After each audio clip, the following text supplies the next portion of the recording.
အားပါပြီးတော့တထေးတွေကိုလက်နှစ်ဖက်လုံးသွားမပေးနဲ့တဲ့ဒီစကားကကျွန်တော်သင်္ဘောလိုက်တော့ကသင်္ဘောပေါ်ကစပုံမူကြီးတယောက်ကကျွန်တော်ပြောခဲ့တဲ့စကားအဲ့စပုံမူကြီးကဟင်းချက်အရန်တော်တာသင်္ဘောပေါ်ဧည့်သည်တွေလာတဲ့ခါပဲဖြစ်ဖြစ်ပိုင်းလော့တက်တဲ့ခါပဲဖြစ်ဖြစ် तू ကချက်လိုက်လို့ရှိရင်နာမည်ကြီးဟိုတယ်တွေကချက်ထားတဲ့ဟင်းတွေလိုပဲအရသာအယောင်သွေး plating ဘာမှအပြစ်ပြောစရာမရှိဘူးစားသွားတဲ့သူတွေကလည်းဟာစပုံမူကြီးကဟင်းချက်အရန်တော်တာဆိုပြီးတော့မှတ်ချက်တွေပေးကြတယ်ဒါပေမဲ့အဲ့စပုံမူကြီးကကျွန်တော်တို့သင်္ဘောသားတွေတက်ချက်တဲ့အခါမှာကြက်သားဟင်းဆိုလို့ရှိရင်ကြက်ရိုးပဲပါတယ်စိတ်ပဲဟင်းဆိုလို့ရှိရင်လည်းစိတ်ရိုးပဲပါတယ်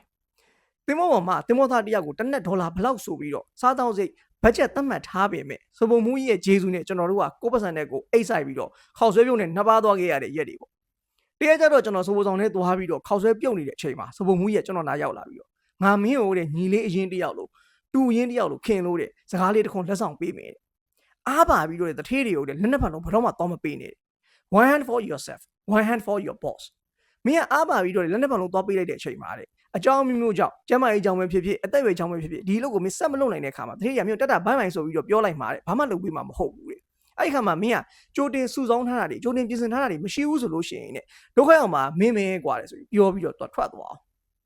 တခါလေကြောက်လေကျွန်တော်တို့က V lane လို့သတ်မှတ်ထားတဲ့သူတွေရဲ့စကားတွေကလက်တွေ့တော့စံသားဗျ